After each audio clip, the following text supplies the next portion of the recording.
Giannoni, we begin with news of a huge earthquake, one of the strongest recorded in modern history, which has triggered tsunami warnings across large parts of the Pacific. Evacuations are underway in Japan, Hawaii, and some parts of the US West Coast as a magnitude 8.8 earthquake off Russia's far eastern Kamchatka Peninsula has triggered tsunami warnings right across the Pacific Ocean. It was tsunami alerts of varying levels issued in parts of China, the Philippines, Indonesia, Guam, Peru, and the Galapagos Islands off Ecuador. Russia says it was the largest quake recorded in the region in more than 70 years, with tsunami waves as high as 3 to 4 meters reported in Kamchatka. These pictures show tsunami impact in a couple of hours' time. 2025년 7월 29일 하와이에서 일어난 일을 여러분께 말씀드리려고 합니다. 저는 그레타 호프만 하와이 대학교 태평양 쓰나미 연구센터 수석 연구원으로 25년간 일해왔습니다. 제 할아버지가 독일에서 이민 온 독일계 미국인 3세로 어린 시절부터 과학에 매료되어 이 길을 걸어왔죠. 그런데 그날은 제 인생에서 가장 긴 8시간이었어요. 사실 저는 그동안 하와이의 쓰나미 대비 시스템에 대해 상당한 자부심을 가지고 있었습니다. 1960년 칠레 쓰나미 이후 구축된 우리의 경보 시스템, 2004년 인도양 쓰나미 이후 강화된 태평양 전역 모니터링 네트워크. 모든 것이 완벽해 보였거든요. 하지만 그날 현실은 우리의 자만심을 산산조각 냈습니다. 제가 호놀룰루 연구소에서 평상시처럼 태평양 지진 데이터를 분석하고 있던 오후 1시 25분이었습니다. 점심을 먹고 돌아와 커피를 한 모금 마시려던 찰나였죠. 갑자기 모든 모니터가 빨갛게 변했어요. 오 마이 갓. 이건 진짜야. 러시아 캄차카 반도에서 규모 8.8의 초강력 지진이 발생했다는 신호였습니다. 25년 경력에 저도 이런 규모는 처음 봤어요. 심장이 쿵쾅거리기 시작했습니다. 즉시 계산에 들어갔죠. 진원 깊이 20.7km로 얕다. 매우 위험하다. 거리 9,000km. 파속 시속 약 800km. 도달 시간 약 6시간. 예상 파도 높이 1.5에서 3m. 제 손이 키보드 위에서 떨렸습니다. 1960년 칠레 쓰나미가 하와이를 덮쳤을 때와 놀랍도록 유사한 패턴이었거든요. 그때는 61명이 목숨을 잃었고 힐로 시내가 완전히 파괴되었습니다. 제발 틀렸기를. 하지만 30년간 쌓인 경험이 말해주고 있었어요. 이번엔 정말 큰일이 날 거라고. 데이터는 거짓말하지 않으니까요. 급히 동료들을 불러 모았습니다. 마이크 톰슨 박사, 케이트 윌슨 연구원, 그리고 신입 박사 과정인 데이비드까지. 여러분, 비상사태입니다. 캄차카에서 8.8 규모 지진이 발생했어요. 모든 계산을 다시 확인해주세요. 연구실이 순식간에 전쟁터가 되었습니다. 각자 자신의 전문 분야에서 데이터를 분석하기 시작했어요. 하지만 결과는 모두 같았습니다. 6시간 후 하와이의 거대한 파도가 덮칠 것이라는. 그 순간 1946년의 기록이 떠올랐습니다. 알류샨 열도에서 발생한 지진으로 인한 쓰나미가 하와이를 강타했을 때 힐로에서만 96명이 목숨을 잃었습니다. 그때도 사람들은 경고를 무시했죠. 첫 번째 파도가 오히려 바닷물을 빼내가자 많은 사람들이 호기심에 해변으로 나갔다가 더 큰 두 번째, 세 번째 파도에 휩쓸려갔어요. 역사는 반복되는 건가? 제 머릿속에 할아버지의 목소리가 들렸습니다. 독일에서 2차 대전을 겪고 미국으로 이민 온 할아버지는 늘 말씀하셨죠. 그레타, 자연 앞에서 인간은 늘 겸손해야 한다. 우리가 아무리 똑똑하다고 해도 지구의 힘 앞에서는 한낱 먼지일 뿐이야. 그때는 그냥 할아버지의 잔소리로 들렸는데 지금 와서 보니 얼마나 정확한 말씀이었는지 깨달았어요. 오후 2시 43분 하와이주 재난관리청에서 공식적으로 쓰나미 경보를 발령했습니다. 저는 즉시 언론에 나가야 했어요. 미디어 담당자가 황급히 뛰어왔습니다. 호프만 박사님, 지금 당장 기자회견장으로 오셔야 해요. 전국 방송이 대기 중입니다. 기자회견장은 이미 아수라장이었습니다. CNN, 폭스, ABC. 모든 방송사 기자들이 모여 있었어요. 카메라 플래시가 터지는 가운데 저는 단상에 올랐습니다. 호프만 박사, 얼마나 심각한 상황인가요? 첫 번째 질문이 날아왔습니다. 이것은 2011년 일본 쓰나미 이후 가장 심각한 상황입니다. 주민 여러분은 즉시 해안에서 최소 1.6km 이상 떨어진 고지대로 대피하시기 바랍니다. 구체적으로 어느 지역이 가장 위험한가요? 힐로, 카울루이, 하날레이 등 해안가 저지대가 특히 위험합니다. 와이키키도 예외가 아닙니다. 관광객들은 어떻게 해야 하나요? 이 질문에 제가 잠시 말을 잃었어요. 하와이에는 언제나 수십만 명의 관광객이 있는데 이들 대부분이 쓰나미 대피 절차를 모르거든요. 호텔에서는 3층 이상으로 대피하거나 가능하면 내륙의 고지대로 이동하시기 바랍니다. 무엇보다 패닉하지 마시고 질서를 지켜주세요. 말을 마치자마자 저는 집으로 달렸어요. 제 가족도 카하라 해변 근처에 살고 있었거든요. 집으로 향하던 오후 3시경 제 휴대폰이 미친 듯이 울렸습니다. 남편 톰으로부터였어요. 그레타, 아이들과 함께 다이아몬드 헤드로 올라가고 있어. 너는 어디야? 지금 가고 있어. 절대 해변 쪽으로 가지 마. 12살 딸 에밀리와 9살 아들 잭이 어떤 기분일지 상상이 되었어요. 아이들은 쓰나미가 뭔지도 정확히 모를 텐데. 그런데 문제는 제가 아무리 전문가라고 해도 가족의 안전이 걸린 순간에는 그냥 평범한 어머니가 된다는 거였어요. 논리적 사고는 사라지고 오직 본능만 남더라고요. 교통정체 때문에 차가 거의 움직이지 않자 저는 차를 길가에 세우고 뛰기 시작했습니다. 하이힐을 벗어 던지고 맨발로 뛰었어요. 25년간 쓰나미를 연구한 전문가가 말이죠. 오후 3시부터 5시까지 도로 상황은 정말 끔찍했습니다. 완전한 교통지옥이었어요. H1 프리웨이는 완전히 주차장이 되어버렸습니다. 카메하메아 하이웨이, 팔리 하이웨이, 모든 주요 도로가 마비되었어요. 평소 15분이면 갈 수 있는 집까지 2시간이 넘게 걸렸습니다. 더 가관인 건 안전지대에 있는 사람들까지 차를 몰고 나왔다는 거였습니다. 제가 뛰어가는 중에 본 광경들은 정말 기가 막혔어요. 마놀라 지역 이미 충분히 높은 안전지대에서 사람들이 코스트코로 몰려가고 있었거든요. 여보, 물 사러 코스트코 가야 해. 휘발유 넣으러 가자. 나중에 못 나갈 수도 있어. 생필품 떨어지기 전에 세이프웨이 가자. 라디오에서 들리는 시민들의 인터뷰였어요. 저는 정말 소리치고 싶었습니다. 미친 거 아니야? 당신들은 안전한 곳에 있는데 왜 나와서 도로를 막고 있어? 하지만 아무도 들을 수 없었죠. 모든 사람이 패닉 상태였으니까요. 길가에서 본 한 장면이 지금도 잊히지 않아요. 카리이 지역 해수면에서 3m 높이의 위험지대에 사는 한 할머니가 지팡이를 짚고 천천히 걸어가고 있었는데 옆으로는 안전한 누우아누 지역에서 온 차들이 쌩쌩 지나가고 있었어요. 정말 아이러니했습니다. 오후 4시부터 6시까지 정말 아이러니한 상황이 벌어졌어요. 진짜 위험지역에 있는 사람들은 빠져나오지 못하고 안전한 곳에 있던 사람들이 도로를 막고 있었던 거예요.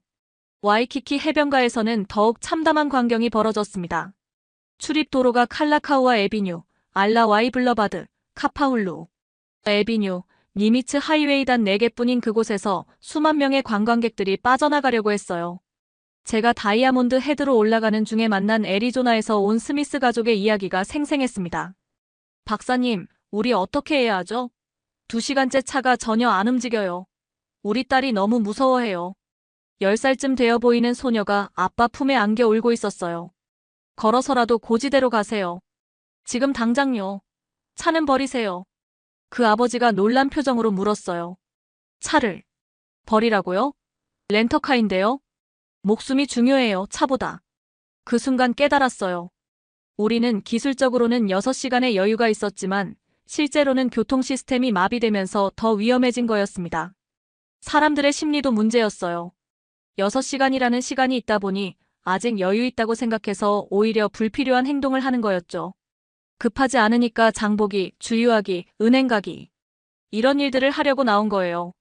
오후 5시경 다이아몬드 헤드에서 가족들과 만난 후 저는 다시 연구소로 돌아가야 했습니다.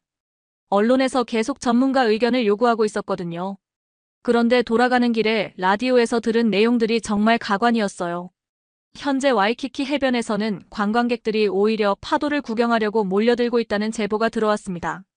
코코 헤드 지역에서는 주민들이 서핑보드를 챙기려고 집으로 돌아가고 있다는. 아직 시간이 많이 남았다며 해변가 식당에서 여유롭게 식사하고 있는 관광객들도 목격되고 있습니다. 정말 기가 막혔어요. 제가 그렇게 즉시 대피하라고 했는데 말이죠. 더 놀라운 건 SNS 상황이었어요. 인스타그램과 틱톡에는 해시태그 쓰나미워치, 해시태그 하와이, 해시태그 익사이티드 같은 해시태그와 함께 해변 셀카를 올리는 사람들이 있었어요. 마치 쓰나미를 구경거리로 생각하는 것 같았습니다.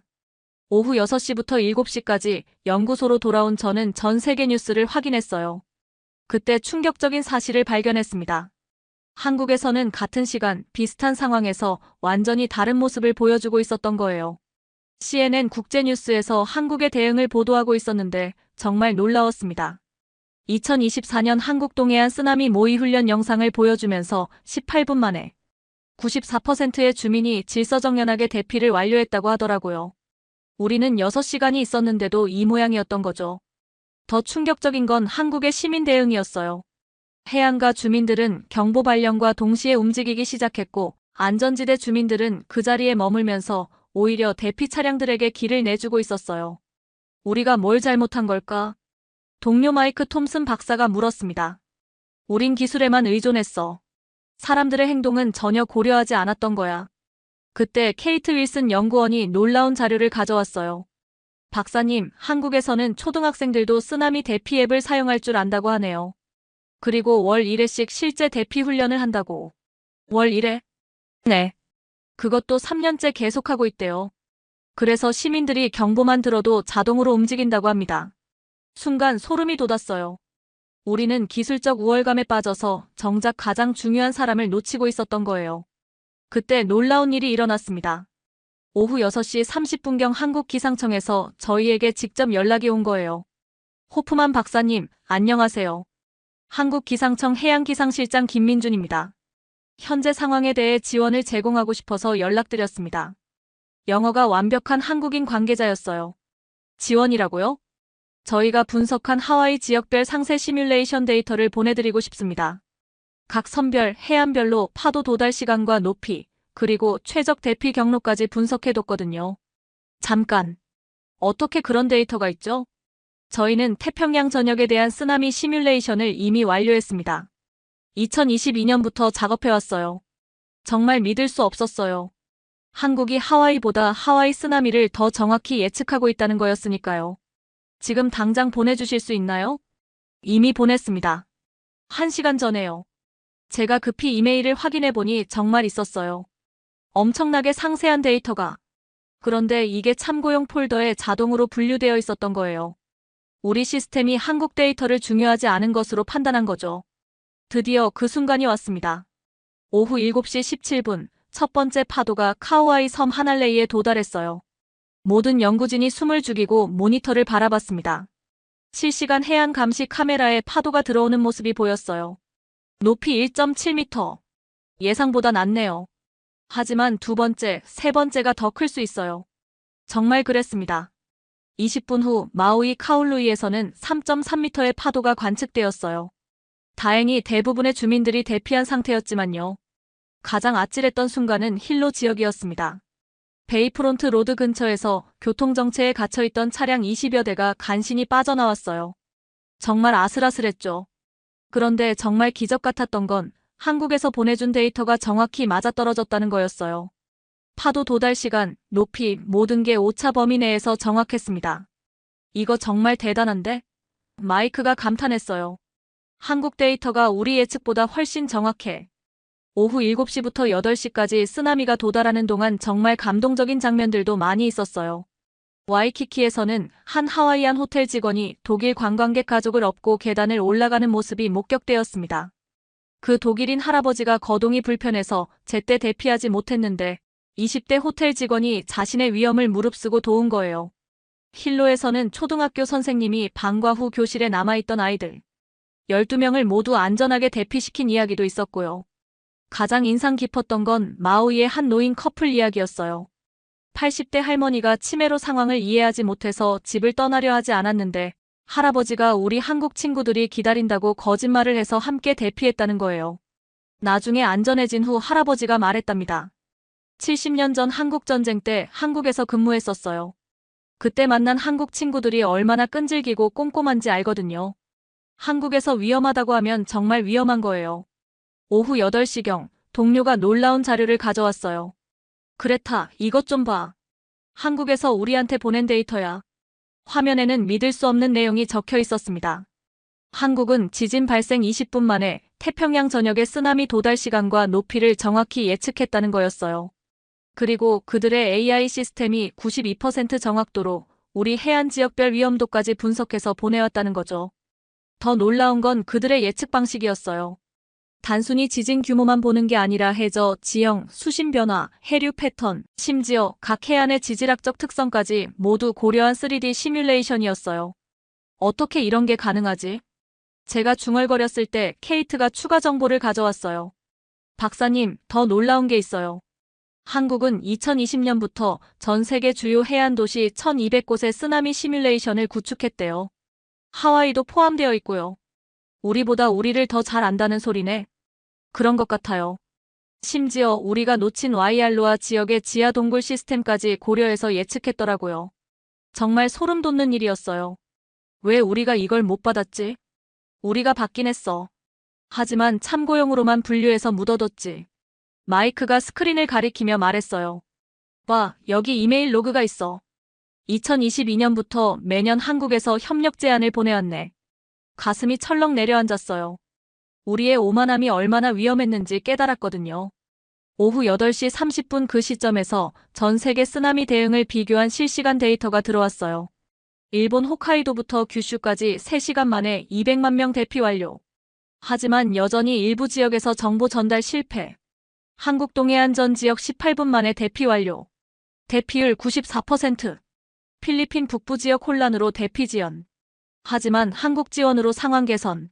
하와이 6시간 경고 시간에도 불구하고 교통마비로 대피 지연. 일부 지역 위험 상황 지속. 숫자로 보니 더욱 충격적이었어요. 우리가 얼마나 뒤처져 있었는지 명확히 보였거든요. 밤 10시 40분 쓰나미 경보가 주의보로 하향 조정되었습니다. 다음 날 오전 8시 59분에 완전히 해제되었고요. 다행히 큰 인명피해는 없었습니다. 하지만 우리가 얻은 교훈은 엄청났어요. 그날 밤 저는 보고서를 쓰기 시작했습니다. 하와이 쓰나미 대응 시스템의 근본적 재검토 필요성. 첫 번째 문제는 과잉 대피였습니다. 안전지대 주민들의 불필요한 이동으로 진짜 위험지역 주민들의 대피가 방해받았던 거예요. 코스트코나 세이프웨이로 몰려간 사람들 때문에 정작 해안가에서 빠져나와야 할 사람들이 길에 갇혔습니다. 두 번째 문제는 소통 부재였어요. 시민들에게 구체적인 행동 지침을 제공하지 못했죠. 단순히 고지대로 대피하라는 말만 했지, 어디가 안전하고 어디가 위험한지, 어떤 경로로 가야 하는지 명확하게 알려주지 못했습니다. 세 번째 문제는 국제협력 무시였어요. 한국 등 선진국의 예측 데이터를 제대로 활용하지 못했습니다. 우리의 오만함이 문제였죠. 사건 3일 후 저는 한국기상청과 화상회의를 했습니다. 정말 충격적이었어요. 호프만 박사님, 저희는 이미 3년 전부터 하와이를 포함한 태평양 전 지역의 쓰나미 시뮬레이션을 완료했습니다. 한국 담당자가 화면에 자료를 띄웠어요.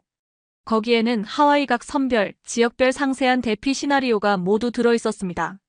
마우이의 라하이나부터 빅아일랜드의 힐로까지 심지어 관광객들이 많이 가는 해변, 리조트별로도 대피 계획이 세워져 있었어요.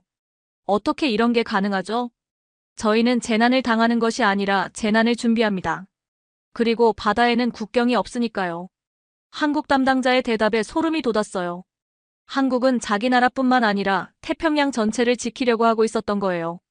더 놀라운 건 이들의 접근 방식이었습니다. 박사님, 저희는 AI 시스템으로 예측하지만 가장 중요한 건 사람입니다. 기술은 도구일 뿐이에요. 진짜 중요한 건 시민 한 명 한 명이 어떻게 행동하느냐거든요. 정말 깊은 철학이었어요. 우리는 기술에만 매달렸는데 한국은 기술과 사람을 완벽하게 결합시킨 거였죠. 더 놀라운 사실들을 계속 발견했어요.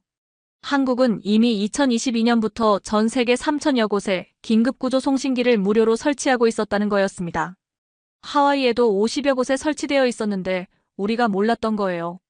러시아 캄차카의 어부 할아버지가 구조된 바로 그 장비가 우리 해변에도 있었던 거죠. 와이키키 해변, 알라모아나 파크, 힐로베이. 모든 주요 해안가에 작은 송신기들이 조용히 자리 잡고 있었어요. 왜 우리에게 알리지 않았나요? 제가 물었어요. 알렸습니다. 2022년, 2023년, 2024년 3번이나 공식 협력을 제안했는데 답이 없었어요. 한국 담당자가 이메일 기록을 보여줬어요. 정말 있었습니다. 하와이 대학교 총장실, 주정부 재난관리청, 심지어 제 개인 이메일까지 협력 제안서가 와 있었던 거예요. 하지만 우리는 모두 무시했습니다.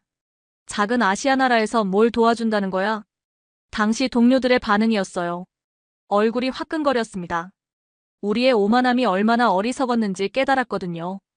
가장 인상 깊었던 건 한국의 시민 교육 시스템이었어요.